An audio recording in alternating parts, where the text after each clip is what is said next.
This episode is brought to you by Portland Distro. If you love underground music and movies, go to portlanddistro.com for licensed shirts, vinyl, CDs, and more.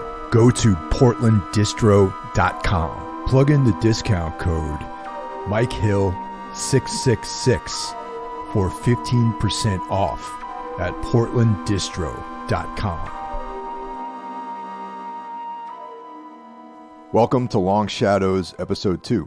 How's it going, Ralph? I'm good, Mike. How are you? I'm doing well. You know, it's a bright, chilly Saturday morning as we record this, and in general, I'm doing okay. Well, it's a gray, rainy Saturday afternoon here, and after a week of absolute horror grind, because the term papers were due, and I had to make a lot of grades for school, and I worked for 16 hours for 2 weeks straight every day on doing grading of papers and shit, and it was just excruciating. But the only really positive thing aside from my cat and good food was this thing we're going to talk about today. And breaking our promise already, Long Shadows being a format for the Patreon, but here we go. Yeah, it's definitely, this is like an event in some ways because we were both kind of taken by surprise by this show on Netflix. And once again, I have to give credit to Rennie from Starkweather.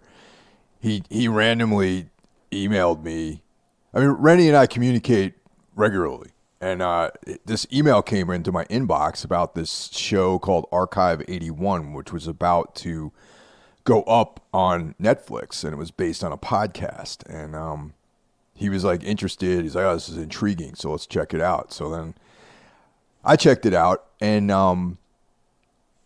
I thought it was great. And once again, surprised by things pleasantly in this case, and I thought that it would be applicable for this show because it delves into the weird fiction subgenre, which this show is going to be dedicated to. Yeah, it has weird fiction written all over it. It isn't even the hashtag cosmic horror would be really appropriate for this one. I haven't really been paying attention to the promotion of this show, but have they tagged it as a weird fiction cosmic horror kind of thing? No, none at all, man. And it's the weird thing is, I mean, we talked about it briefly before we started recording this here. Is it's been so widely praised, by fans. It's the #1 show on Netflix right now, right up there with all the Harry Potter movies that are in the top 10 now, and the 3rd season of Afterlife, which I still have to watch. But I was surprised because for me, it completely came out of nowhere. Usually, I see trailers on Dread Central or Bloody Disgusting or something like this, or I hear you guys talk about it on Necro or something. But this one, you actually wrote me and was like, "Dude, have you heard of Archive 81?" Because it delves, it has an iconic thing going on, which we will discuss in another episode of Long Shadows. And I'm like, I have not heard of that. And then I just, without watching a trailer or anything, I just delved into it, blasted through it because it was 110% up my alley. Yeah, exactly. And, the funny thing about it too is, I'm not going to say that I live in a vacuum, but I don't go onto social media that often. And I don't really pay attention to what's trending or anything like that. So in my mind, Archive 81 was this kind of obscure, niche kind of thing. And we were going to lay it on people and be like, yeah, check it out. We're into this new thing you guys need to know about, But then I realized when I started doing some research on the show, it's the biggest show on Netflix. And I was totally surprised by that. Yeah. I mean, I can understand it because it's so atmospheric and it brings a different kind of horror to the game than what is popular right now. I actually mentioned it in school to my 10th grade kids in philosophy, and they're all over horror, but they're like, oh Yeah. yeah, Hostel is my favorite one, or oh, I like the Conjuring movies. And I'm like, yeah, all right, all right, all right. It's like, yeah, you need to check this out. And some kids were like, this was amazing, blah blah blah. I'm like, okay, cool. So do I suggest reading Lovecraft right here, right now, or is it like something I have to like wait for? But I mean, it's cool. It's a great show, and I'm always happy if great shows get great praise. For example, Mayor of Kingstown, one of the shows that completely blew me away, is completely under the radar. I don't think a lot of people know about this, but this one here now everybody's talking about it. You know, I have to mention that I checked out an episode of Mayor of Easttown, and the first episode, and it's excellent. But it made me Yeah, so fucking sad at the end of the first episode. I was yeah, like, you know, I'm sitting here watching it, and I'm going to spoil whatever the first episode for anyone who hasn't seen these things. But like the young girl, man, the one who, I'm oh, like, don't go out into the night. You know, they yeah. show her riding on her bike, and she's super young, and she's a fucking teenage like mother, and the father of the baby is like such a fucking prick that I just wanted to fucking break his jaw from the minute I saw him, man. And then his girlfriend, I wanted to strangle her. And then like, I'm like, don't go, stay home, it's safe. And then of course I'm like, I knew that she was gonna get fucking murdered, man, and it sucked. And I was so fucking sad and angry at the end of that episode. Dude, and now I kind of expected this to be coming because you're talking about a different show than I am. Really? Yes, and Wait, what the I hell are you know. talking about? I'm talking about the one that's got that Yeah, yeah, actress in it. yeah. It's with here the Titanic girl, Kate Winslet. Yeah. Is it? Yeah, yeah. That's Mayor of Easttown. Yeah. That's Okay. also yeah. That's Oh. a fucking amazing show, no doubt about this. That was I watched this last year, and it's exactly what you described. And everybody out there, if you haven't seen it, watch it. But I'm talking about Mayor of Kingstown, Oh and shit. that's the fun. Yeah, dude, and that's the funny thing because the two shows came out in like I don't know, like was maybe like 4 months apart, and it's completely something different. But at first, I was like, "What the fuck is this? Like a second season with a different name or something?" And I mean, the one is spelled like Mare, like nightmare, and Yeah. that's the name of the protagonist. But the other one is like Mayor, Oh and the shit. Mayor of Kingston, dude. Yeah, and once you, oh, but that's cool, man. Like if you watch Mayor of Easttown now, finish this, you will love it, and then you go to Mayor of Kingstown, you will love that too, because that's the one with Jeremy Renner I told you about. Oh man, all right. Yeah, one night, you know what it is? At night, sometimes when I come back from the gym, I'm like exhausted mentally, and I make mistakes like this, like in the evening. Yeah, I but don't dude, know these if shows are yeah, it's crazy that they would put out like two shows with almost a familiar name in a way that sounds. the funny thing about it. I was waiting for Jeremy Renner to show up in this Mayor of Easttown, and I was completely confused. And I was like, well, maybe he's in Yeah, the second episode. I don't know if that's a yeah, good show for me to watch, honestly. Like the Mayor of Easttown, because like for hours after that I watched the first episode, I was having these dark fantasies of like drilling that yep. kid with body shots, you know what I mean, and kneeing him in the solar plexus and beating the shit out of Dude, that guy, you know. yeah, fair enough. The whole show is like this. Like up until the end is one of the most depressing things I've seen in a while.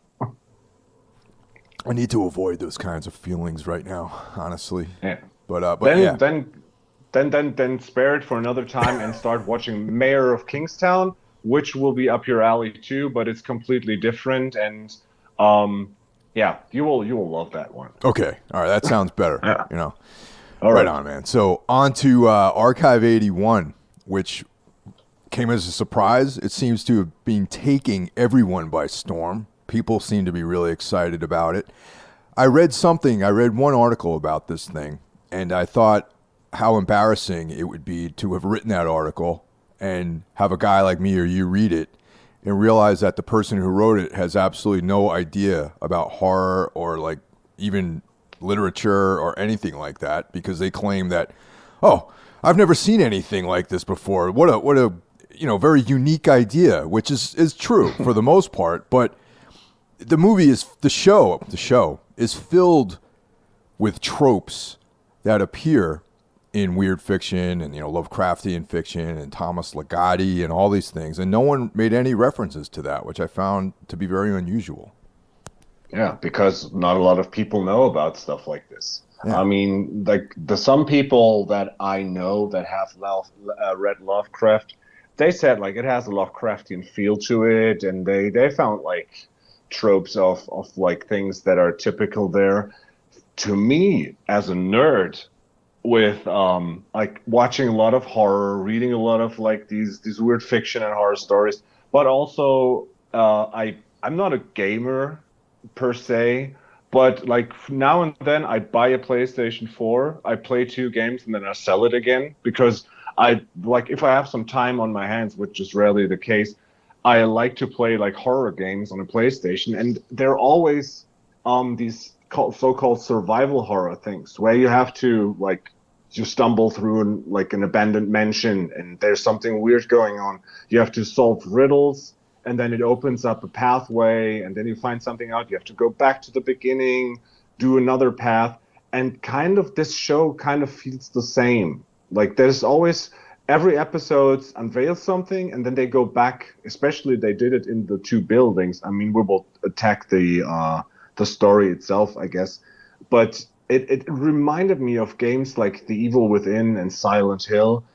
Especially there's a game that I had an iPad once, and there was a game called The Room, which is only like it's pretty much a design of a room, and there's a riddle in the middle. Like for example, like an old pirate ship, and you have to like zoom in and touch things, and then it goes up. But it is actually like a weird fiction kind of horror story, which is only told by like getting rid of these riddles you do. And the story and atmosphere of The Room totally reminded me of the atmosphere of this show. So yeah, like I said, it's not I'm not a gamer, but like maybe people out there know The Room and know what to talk about. Yeah, I don't consider, I'm definitely not a gamer because I did try out, like I have a Steam account, so I tried out Call of Cthulhu, and I realized that this is like a way for me to just destroy hours of my time, man, because Yeah. Call of Cthulhu is great. I had so much fun playing it, but it was just like, dude, I don't have this kind of time, man. You know what I'm trying to say? And but yeah, Yeah. I can see that aspect of this show having a gaming sort of vibe to it as well. Yeah. Yeah, especially like when we go into the story, like with the 2 buildings, and like that they find new rooms and hidden things, and like once they have something, they can go back to a place they've been before and open something up, and it develops the story further. And that's like a typical trope of these video games. But also, it's also typical for like these Lovecraftian stories where you find like icons or like remnants of something, and they like interpret it, and that helps them to open up another thing, and the story progresses through this. Exactly. So let's run down just some of the particulars before we get into talking about the show itself and its narrative. Yes.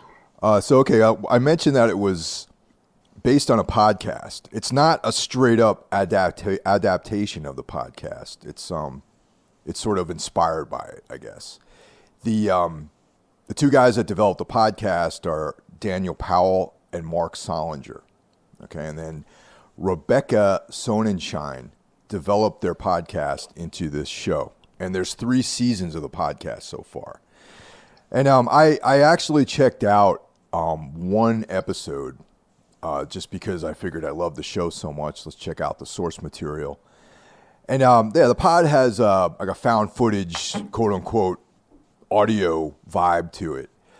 It deals with the character Dan, who is an audio archivist, and in the show, he's a video archivist. So there's a little bit of a difference there, and it's pretty good. Except the main difference between the podcast and the show is that I got X-Files vibes from the podcast, being these 2 guys investigating strange supernatural occurrences and using like actual footage, quote unquote actual footage to tell the story. And the show itself takes a bit of a license, which is great because I don't want to just see an adaptation of another sort of medium. And yeah, I don't know, it's quite interesting. I'd never actually seen anything like this in that way, being that a show developed from an audio format. I thought that was kind of interesting. It is. There's something that is really popular here in Germany, and I've never known if people in America dig this. We all know audiobooks. So one person reads the text and you listen to it. Sometimes they add some sounds and layers to it. In Germany, when you grow up, something that's really popular is called Hörspiele, which translates to audio plays. So it's kind of like a TV show without the actual show, but just listening to it. So you have got several people talking, you've got sound effects, you've got a narrator, and there's like a bunch of shows like The Three Investigators, which is a format from the States, which was a book. And I think they also did like these kind of audio plays. And they're really popular here. I'm a sucker for this, and there's like a bunch of them that are super, super good, and I wish they would be made into a show. And this is kind of has that vibe because before that, I knew audiobooks and I knew podcasts, but I haven't heard a podcast in the way that Archive 81 is done. So it's actually like a story being told, and it's not some people nerding out about all the Revelation records from front to back or something.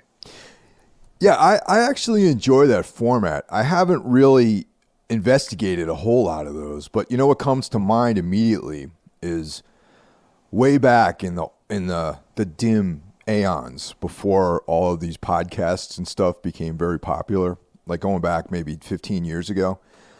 I would go on tour and we'd stop at these various truck stops throughout the country, you know, like the Love's truck stops and, you know, all those kinds of places. And and I'm talking about like the highway, you know, where the truckers run their big rigs across the country and they stop in at these places. So these rest stops are geared to these long distance drivers and who have to kill hours of time by themselves. And there was a series of these not DVDs, CDs. Like you can buy like a CD that has like, you know, 2 or 3 discs in it, and it tells a story. And I have a couple of those. And no one in the van when we were traveling wanted to hear these things, but they were like this kind of post-apocalyptic, you know, sci-fi kind of stories.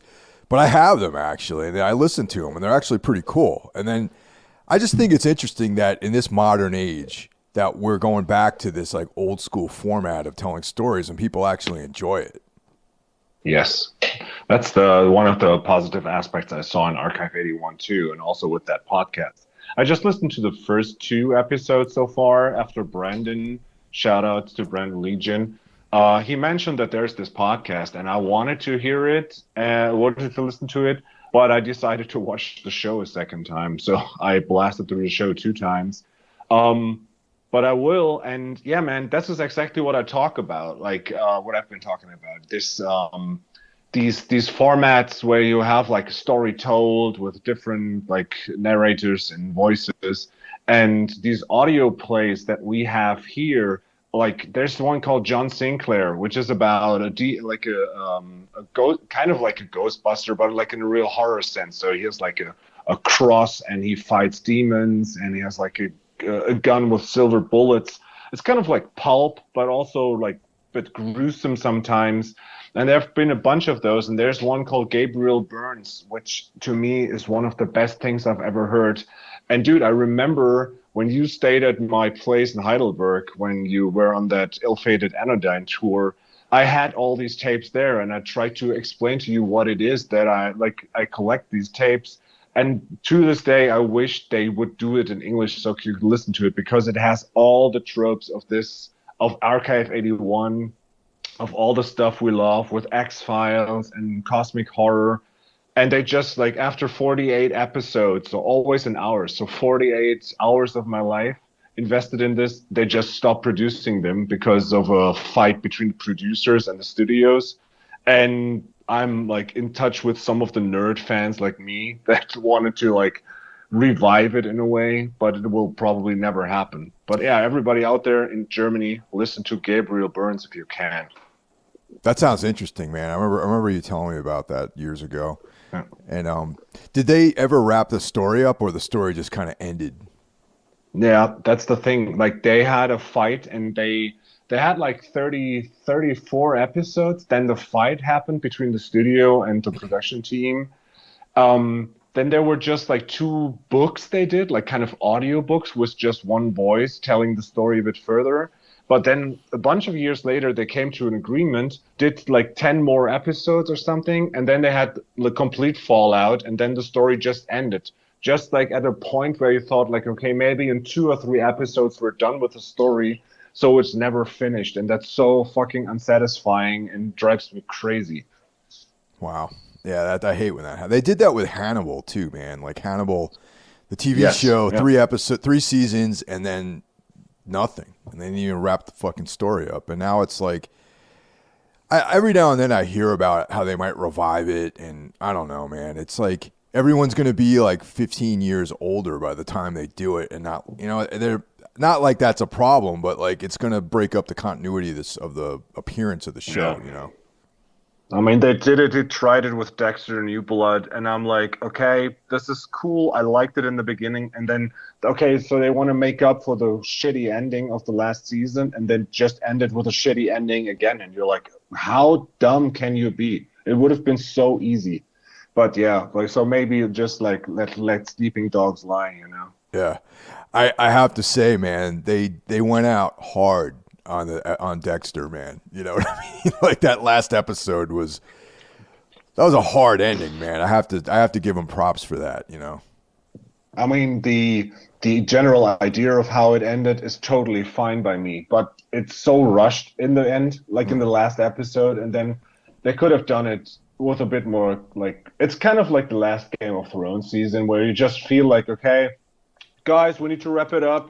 It's time. You have like just 8 episodes. Wrap it up now. And with this was like, okay, here's the story. That's cool. Oh, we only have 1 episode left, so yeah, let's finish it like this. And I don't like that. I have one technical thing to comment on with the Dexter show, though, the final, whatever the hell they call it, the last season.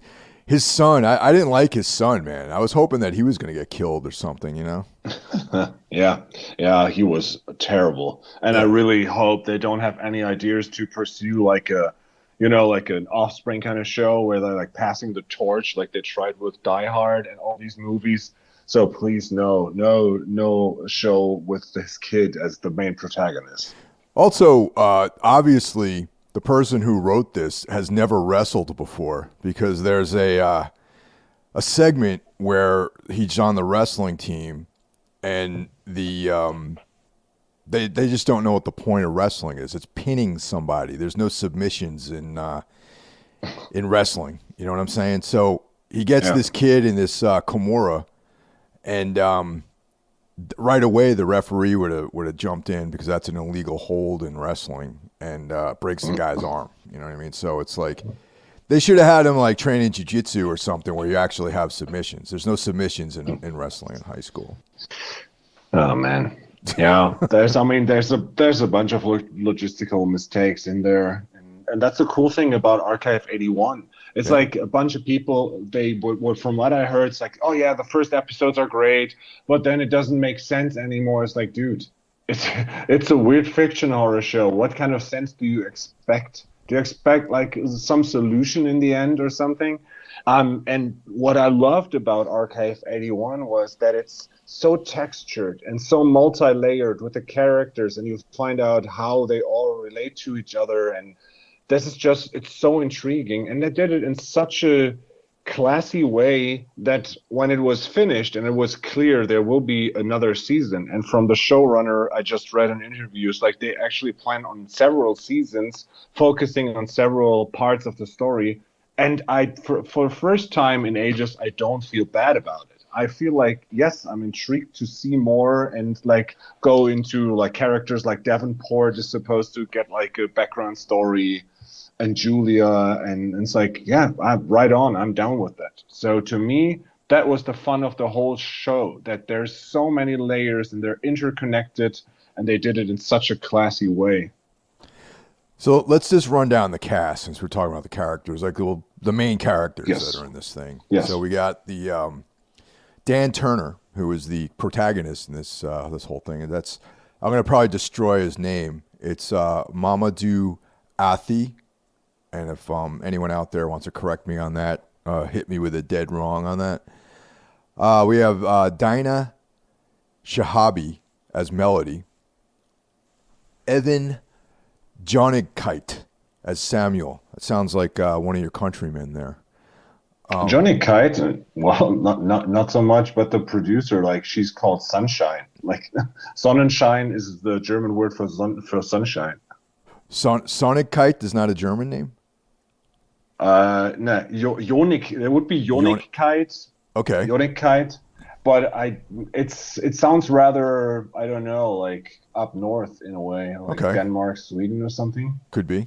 Obviously I don't know what the hell I'm talking about when it comes to these things, but Julia Chan as Annabelle, and introducing Ariana Neal as Jess, the young girl in the show. Yes, great girl. She acted incredible actress, I think. Yes, yes.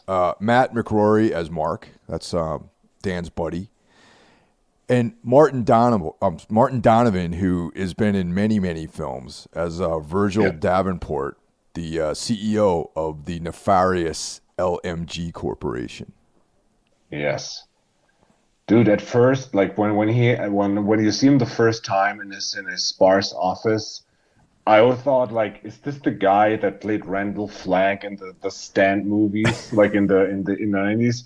And I was like, he looks so familiar, but I looked it up and it's not him. But yeah, man, I've seen Martin Donovan in a bunch of movies, and he's a great actor, and especially in this role, he's perfect.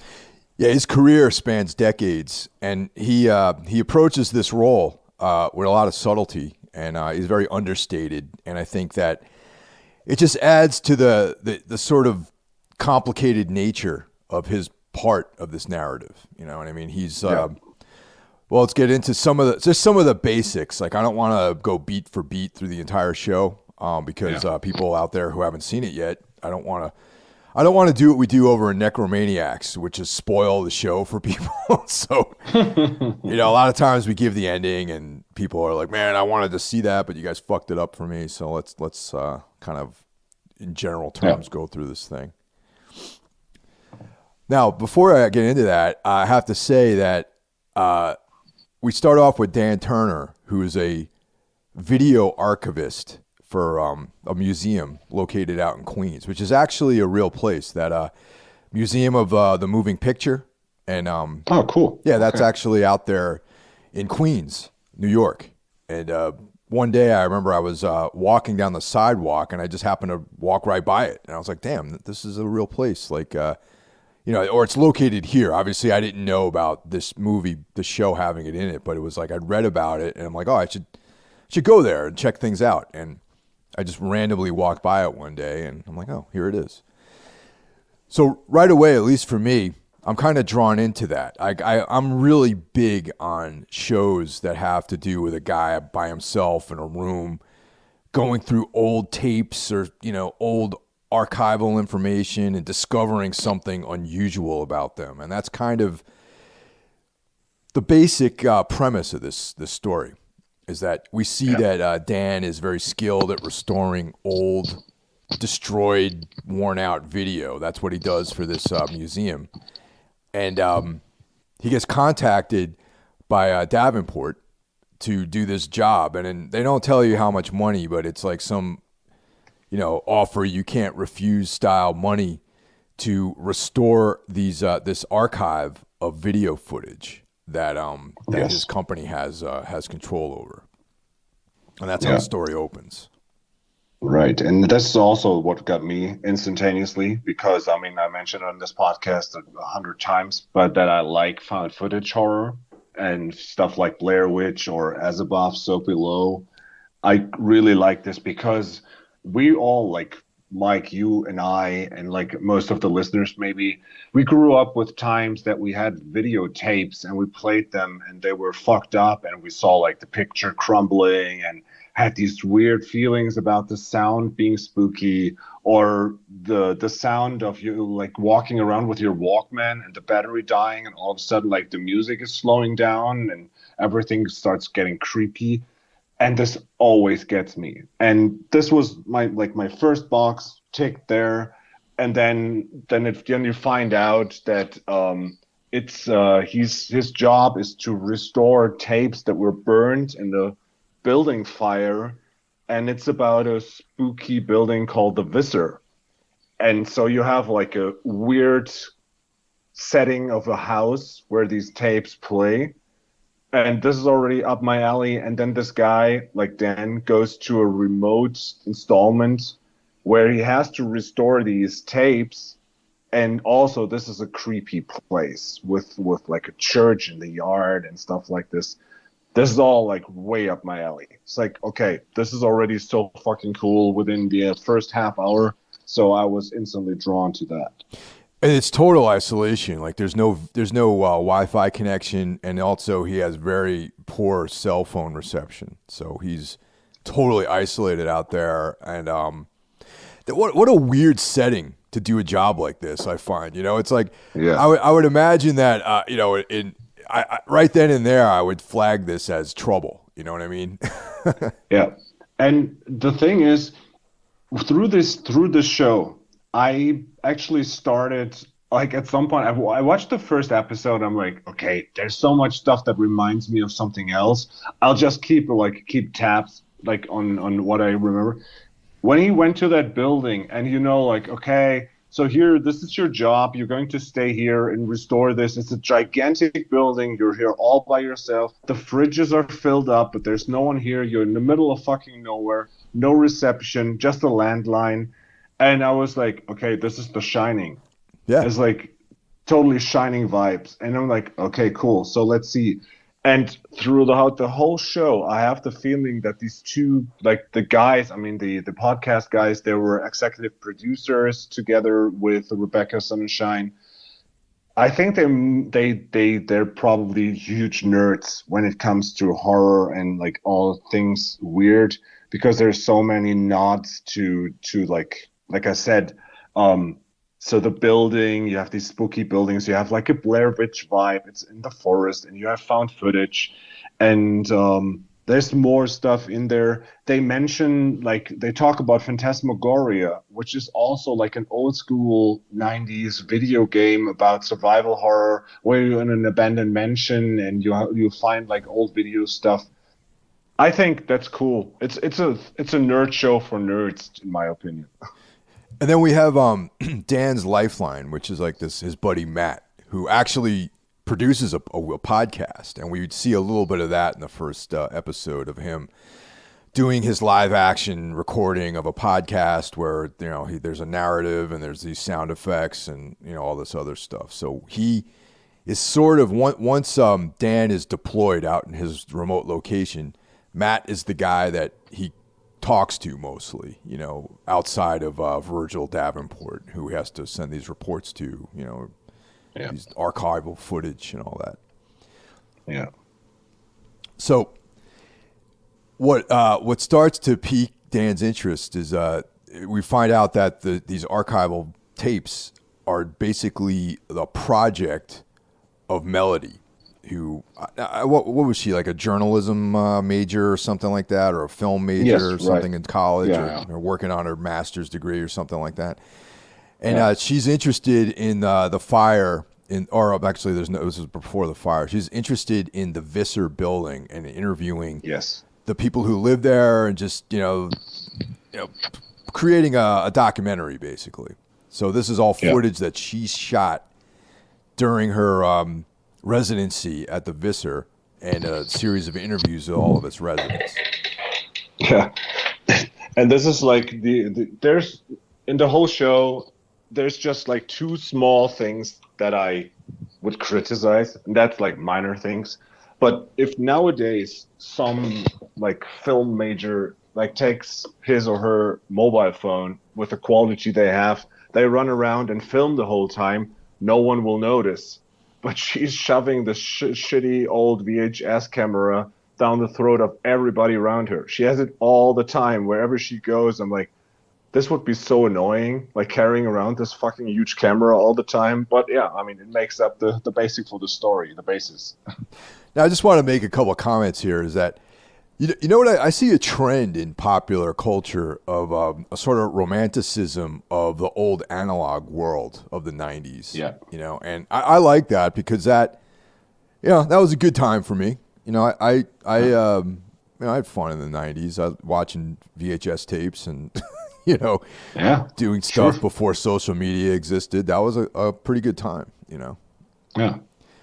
However, Totally. I feel like at this point of the show, we have footage, okay, that Dan is viewing, and then we have an expansion of that situation that is taking place as like a parallel time offset in real time in the '90s, and we see the behind the scenes of what's going on the footage. That footage, to me, doesn't seem very '90s. You know what I mean? Like it could be modern times, except for maybe the inclusion of the occasional payphone or something like that. It really doesn't have the atmosphere of the '90s, like the hairstyles and just everything doesn't look. It looks like it could be taking place like right now. I think. Yeah. But I think the overall idea of how they portrayed it. So at first I thought like, okay, we will find out the whole story of Melody just through these VHS tapes. So like in a found footage way. But they like start out with these camera angles and then you're pretty much in the story and then you see it develop like in a first person kind of view or like with a camera like just regularly filmed like a regular show. And I think that was a smart move to do because I think all the scenes in VHS quality wouldn't have worked the way it did. No, definitely for sure. Yeah, and it's minor. The criticism I have of that is pretty minor. I mean, it's not a huge step to take really. Yes, so same here. Yeah. We also meet her roommate Annabelle, and she's kind of like this wild 20-something-year-old living her life. A little bit more of a partier seems like than Melody. Melody seems to be more introspective and kind of serious about her work and stuff like that. Annabelle just wants to have a good time. You know what I mean? Yeah. And she appears. She's in some ways, Annabelle is like the reflection of Mark. Where Melody's deployed at the Visser, and Annabelle is kind of like her lifeline to the outside world once she becomes ensconced in her interview process and she starts making connections with the other residents. It becomes this kind of insular thing that she's involved with. And then with Dan, Dan is literally isolated and Mark is on the outside. But then in both cases, Annabelle gets drawn into Melody's world and Mark also gets drawn into Dan's world by being their lifelines. You know what I mean? Right. Yeah. And Annabelle's appearance in the show is it's a funny incident because she's actually cock blocking her. Like if there's a female like pronoun to this, so she was about to like hook up with a guy from the building called Samuel, who plays a really important role in this show. Yeah, Samuel is this kind of mysterious guy. He has the penthouse apartment in this building. And it turns out that he is not exactly who he seems. And actually, just a real quick, in this non-binary world, I believe that you could say cock blocking for women on women interference like that. Yeah, okay. I don't know. I don't give, for me, I don't really care, I just didn't want to use the C word for that, Oh yeah, I don't think that's a thing really. Yeah.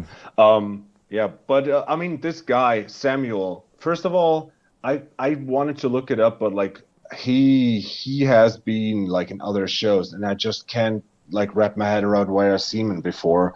But like you see, like from the first moment he appears, like this guy is trouble in a way. And like he's one of the one of the people that will have a bigger part in this show, and it ends up being like he's one of the most important factors in this show. Yeah. Yeah, it was very well cast. He has a very untrustworthy look. Like he looks like someone who's hiding something is what I have to say about him. Yeah. Yeah. Another one of the main characters is the young Jess, a young lady. Actually very, I would say a teen or a preteen maybe. She's like what, like 12 or 13 in this story.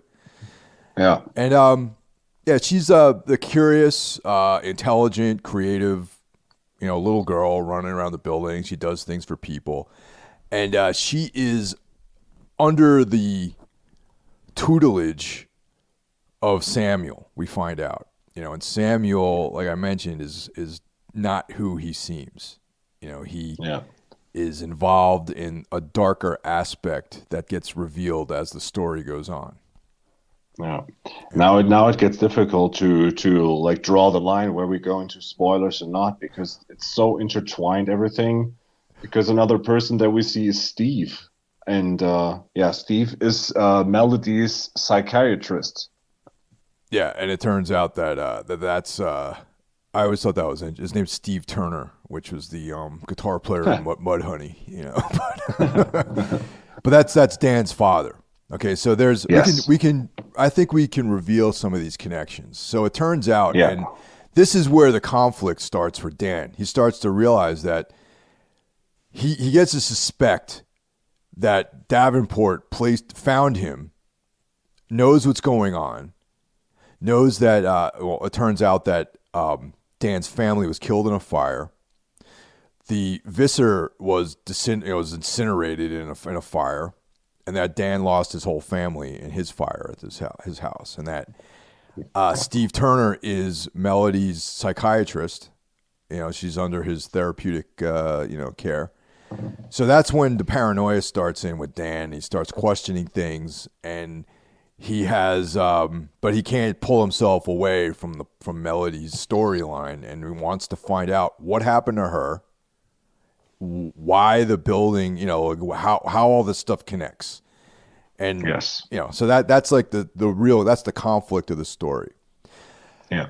Now there's a couple of things that I think we could discuss. Now, why the hell are you, why are you calling this a weird fiction story? So we can get into that. That's, it turns out that the Visser was built over the ruins of another building. So there's a connection with the past. And that building was controlled by the Voss Society, which was a secret organization founded by Iris Voss, who she's kind of like this Madame Blavatsky style occultist. And they were involved in this cult that worshipped a deity called Caligo. Okay. I tried to find out whether or not Caligo had any connection to some kind of mythologies that are existing, and apparently it does not. Okay. Mm. There was a ancient order of witches called the Baldung witches, and they were able to connect to Caligo in his alternate whatever universe he lives in, and they were able to create a doorway. But they saw that this would bring possibly the apocalypse, or the end of the world, or some evil overtaking of our reality, and they disbanded. Now, I looked up Baldung, and that, I don't know much about art necessarily, so you guys might be like, well, obviously it's Hans Baldung.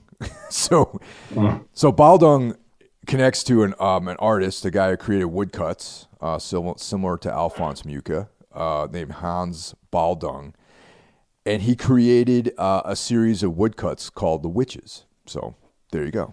Yeah.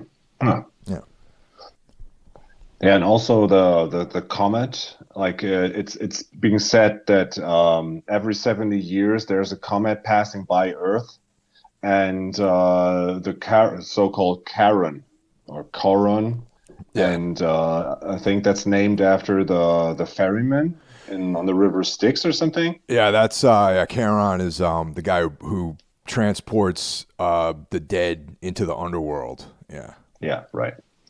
Yeah. So like I think that's like a lot of cool like small details and well picked references in there. Um, didn't you think that Iris and Annabelle kind of look the same? Um sure. Yeah. I didn't think about that, but now that you mention it, they do look similar. And that might be a connection that gets exposed later on in future seasons. Yeah, right. Interesting. Yeah. So, I mean, the Dan is the one main protagonist, and Melody is definitely the other one. At first, I thought she was called Malady, not Melody, Oh, and I'm malady like, like okay, sickness or it- something like that. yeah, Yeah. yeah, it's okay. That's a cruel name because it would have made sense because you find out a bit about her backstory. So she was left by her mother in a church and grew up in an orphanage, and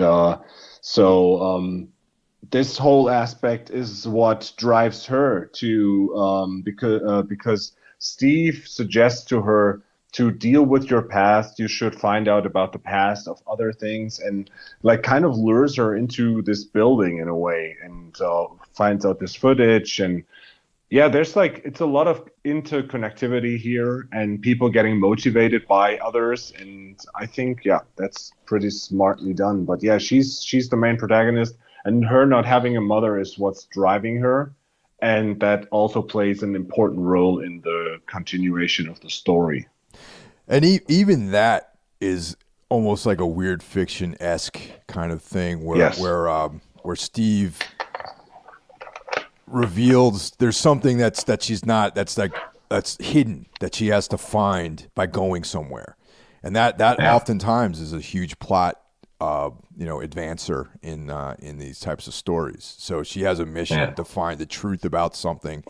She goes into Oh. this building that is built over the ruins of another building which a cult inhabited, this pagan cult. Yeah. And there's also the other pagan cult of witches, which hold the key to another dimension, right? Yeah. And then we have the entity from that other dimension, which is not. We know we can assume this entity is not is evil, I guess, for lack of a better term. You know what I mean? That Yeah. it's something that wields great power, but also Yeah. possesses the ability to bring ruin to our reality, right? Yeah. So, the Voss Society was involved in trying to harness that power, and there's that's so there's a conflict. We got the Voss Society, the Baldung Witches, these two pagan Yeah. organizations. There's human sacrifice. There's rituals, blood rituals. There's bizarre languages, like otherworldly languages being spoken. And then there's the other thing, which I found, which I had to smile when this happened. There's this weird mold growing over the entire building that Yeah. is connected somehow to this Caligo entity, and I was like, man, this is like great. There's like people get addicted to it, and and then there's the mysterious sixth floor, which is these people who are addicted to the mold. Ah. And the one addict was describing it, and it's like everything shines, and I'm like, man, this is like deep Lovecraftian stuff here, which made me really Yes. really excited. Yeah. Yeah, they call it stardust Yep. because you like travel through the dimensions, and then when you see the statue of Caligo the first time, instantaneously you're like, okay, this is cosmic horror. And I mean, when like the great old ones, like because most people when they start like reading Lovecraft, they're like, oh yeah, it's about underwater creatures and underwater demons, and it's just like, yeah, well, not really. Um, and yeah, you have this comet flying by, and there's this energy like breaking through dimensions, and it could bring great power or destruction. And yeah, then the mold and everything. I was also like, yeah, check. check. This is so Lovecraftian. Uh, And they don't really wrap everything up either, you know, and like they don't explain yeah, everything, which is another thing that they don't do. And they also do the same thing in weird fiction, where they don't really tell you exactly what it is, so your mind has to construct all these things to and then eventually, I'm assuming on this show, because this is, as much as we love this stuff, this is made for regular people. You know what I mean? Like, yeah, this is made for civilians compared to the weird fiction veterans out there. You know what I mean? And yeah, eventually, they probably will like give us more insights in these things, which, I'm not opposed to that. It's a different type of yeah. medium. So Yes. But it has the traits that we discussed in the pilot episode. It has like this overarching theme of dread and lurking fear in a way. You can't really grab it. There's not real like not one scene that it's really like, oh, there's a monster running around. We have like teases in the videotapes, like you can see the face of Caligo.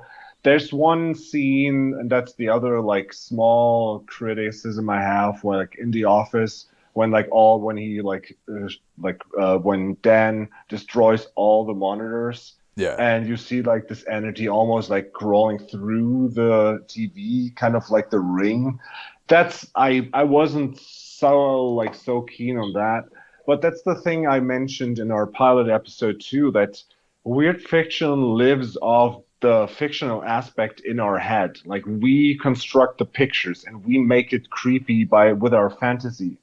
And for example, if you like look at the Shadow over Innsmouth, or you take the Mountains of Madness, these creatures that Lovecraft describes, especially like in the Mountains of Madness, like when you read it, it's cool. If you see drawings of it, it's not that cool. And if I imagine I see like gigantic plant creatures, like like looking like a pineapple tree in a way, I wouldn't say this is going to be really scary unless you do it properly. And this is what I'm afraid for the most, because like these 8 episodes as they are now, they're pretty much perfect except for this minor detail. If they continue, I hope they don't have like a computer animated creature running around. I would be happy if we never actually see Caligo. I mean, he Yes. just Yeah. exists in these like hazy images that we see, like, out in the ether Yeah. somewhere. And I mean, I agree with that. Like, the premise of the show is amazing. I would say 99% of it I really, really like.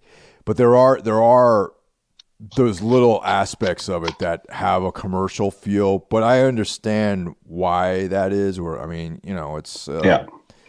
the stuff that we read, like Lovecraft, when he was writing his stories, like, he was like obscure and, not really, he was just way obscure. So he wasn't looking to, like, be a best-selling author necessarily, at that time, or he wasn't chasing that rainbow in a lot of ways. He was just doing what he did. It was being published in Weird Tales and various other magazines. But they want the show to succeed. They want to make sure that the regular horror fans have something to grab onto. It can't just be this Yeah. 100% atmospheric thing that only a smaller percentage of people would enjoy. But yeah, I mean, but by and large, for me, I would give this a 5 if I were to rate it. If, of course, yeah. It's like as I posted something on it on Instagram, and I said like it's a 9.8 out of 10 for me. But yeah, like if we go by the Necro ratings, it's definitely a 5. It's 2 or 3 minor details, but just given that this is produced for mass audience on TV, and you must always, like, I always think there must be like producers at Netflix that like give a thumbs up or a thumbs down. And with when you look at the regular horror things that they produce or have, sorry, in their roster, like in their register, this is completely off the books. It's completely different, and I think the showrunners, they must have thought. I imagine that they said like, oh, could you like maybe include the creature or whatnot? And these like in Sunshine and like these other guys were like, no, this is the way we want to do it, and it is truly something special in the world of like horror TV that we have now. Kind of like Midnight Mass and Chapelwaite were last year. Yeah, this is definitely in that league. And Chapel Wade and Midnight Mass are like two of my favorite things to come out, including films actually in 2021 for sure. Yeah, because they didn't bow to the recipe of the movies or like the shows that were happening and were popular.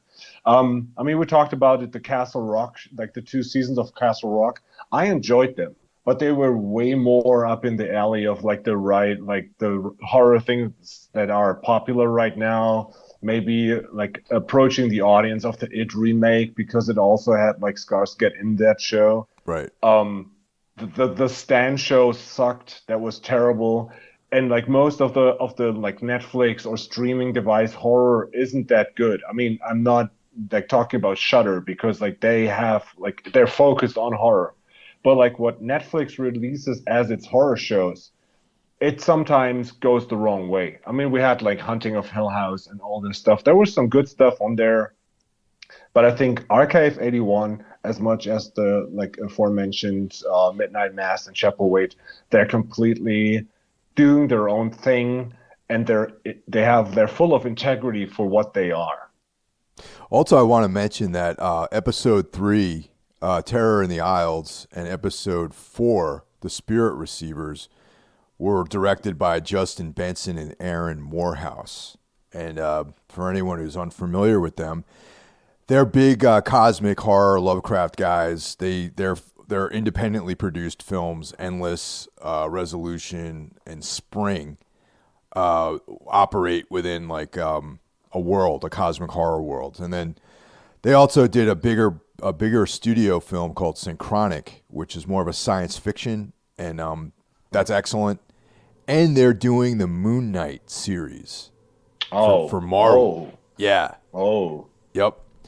I've been big dude. fans of these guys, and it just to me the showrunners, by having them direct 2 of these episodes in this show, made it clear to me that they were on board with like the real deal, stuff that we're Yes. talking about. Hey, and did you see the trailer for Moon Knight? Yeah, yeah, it's great. It looks Yeah, cool. and yeah, the madness aspect of like a lot of these horror, like these Lovecraftian things have, or here that Dan, the first things that Davenport says to Dan when they're in the house is like, we here's this the here's the number that you call if you have like mental health issues or if you feel like this insanity, and this is like what I meant with a reference to The Shining, and with the Moonlight with the character, it has the same vibe too, that like the crazy aspect. And I mean ever since the damn man, I was like last year I referenced this movie called The Card Counter Yes. with Oscar Isaac. I'm a real big fan of Oscar Isaac, and him being Moon Knight, I can't wait for this show. Interesting choice to make him a British guy in Moon Knight, because Yeah, the comic yeah, book character is like a very New York centric sort of guy. You know what I mean? yeah, And, yeah, yeah.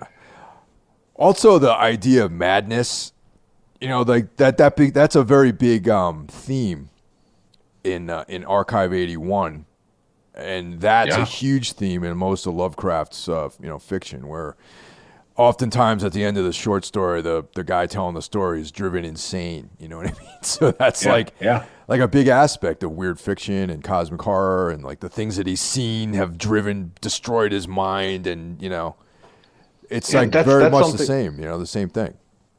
I could have like spanked like smacked myself last week, or like the like I don't know, like was it 2 weeks ago that no, it was last week that we recorded the pilot, when we spoke about like the difference between classic horror and like weird fiction or stuff, is there's no monster in the end devouring someone or some guy killing someone else. It's mostly people ending their own lives because they were driven mad.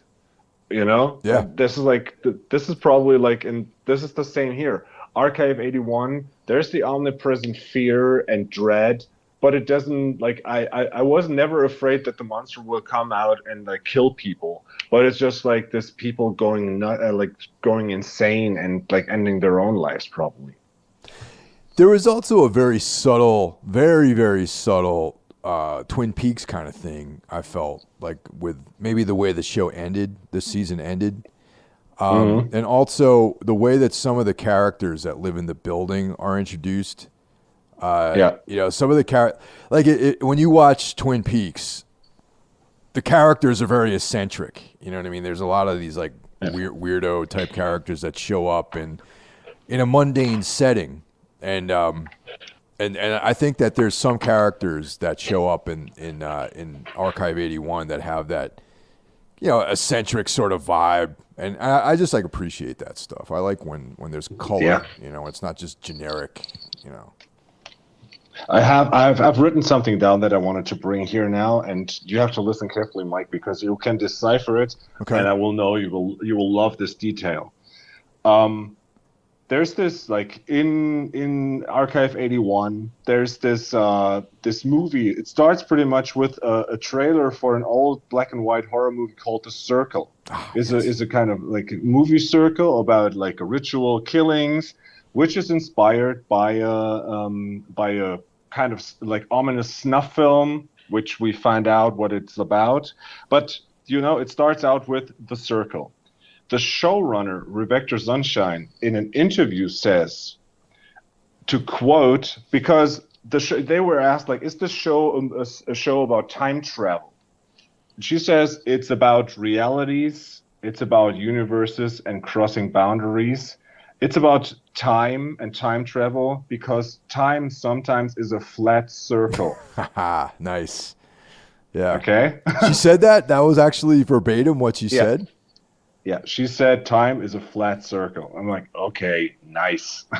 Right on, man. So she's definitely, at the very least, she's seen True Detective, and I would assume that she's probably read a bunch of, Thomas Ligotti's work, specifically his conspiracy against, mankind. Yeah, and then seeing like this movie in the movie that is called The Circle, and you could like interpret it as like, of course, there's this circle of people, but it's like, another cool nod. I like this.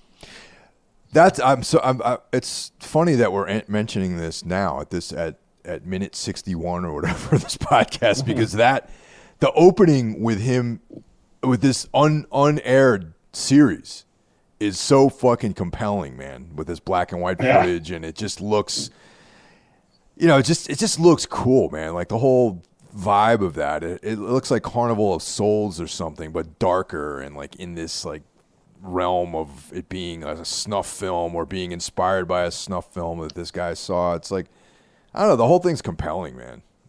Yeah, and every episode opens up with a trailer or a commercial spot for something that has a role in the actual episode, which reminded me of WandaVision in a way. Like this the fourth dimension, or like the fourth wall in a way. And that's I mean, guys out there listening right now, I mean, you can assume that Mike and I are fans of this show, and it's a complete nerd boner show, and there's so much to unpack here. And it's like I said, I blasted through the show 2 times, and I will watch it the 3rd time when the 2nd season comes out, because I think, to me, it's as compelling as Dark was, that German show that was rated the best Netflix show ever with on Rotten Tomatoes. Not that I give a damn about Rotten Tomatoes, but it's like voted by so many people and has 90% of the vote. And after that, in 2nd place is Stranger Things with just 5%. So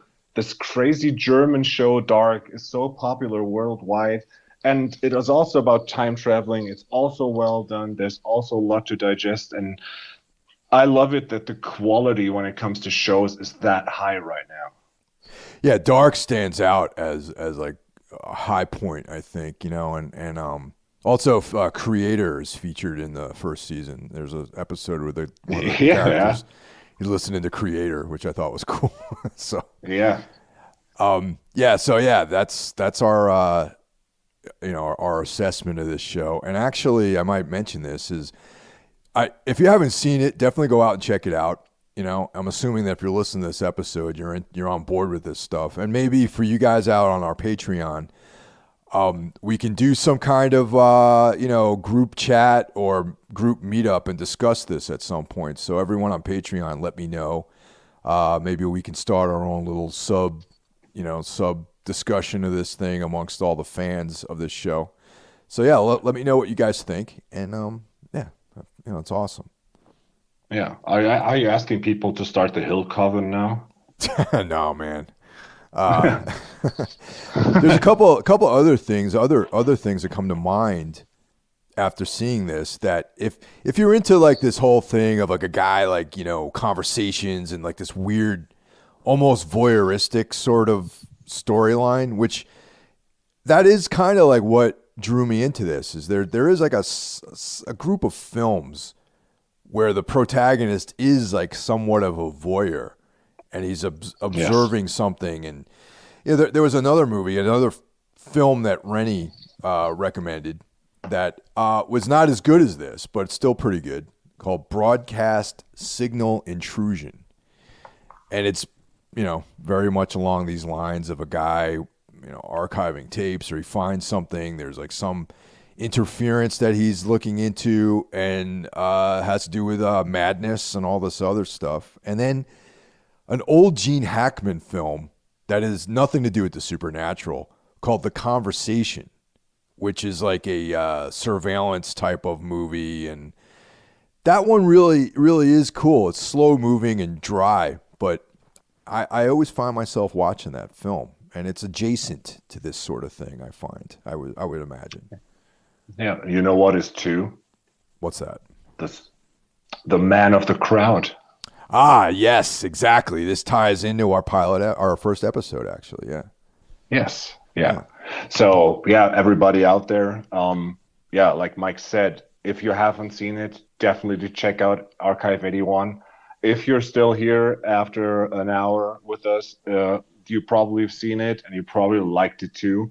And yeah, if you like this kind of stuff, this kind of discussions, but like when it just like pretty much just literature, we will have on the Patreon every now and then, and it's just $1 a month, and it helps support us. It helps support Mike doing all the work, and some money will be donated. So if you haven't joined up on Patreon, we'd greatly appreciate you coming over and giving us kudos there.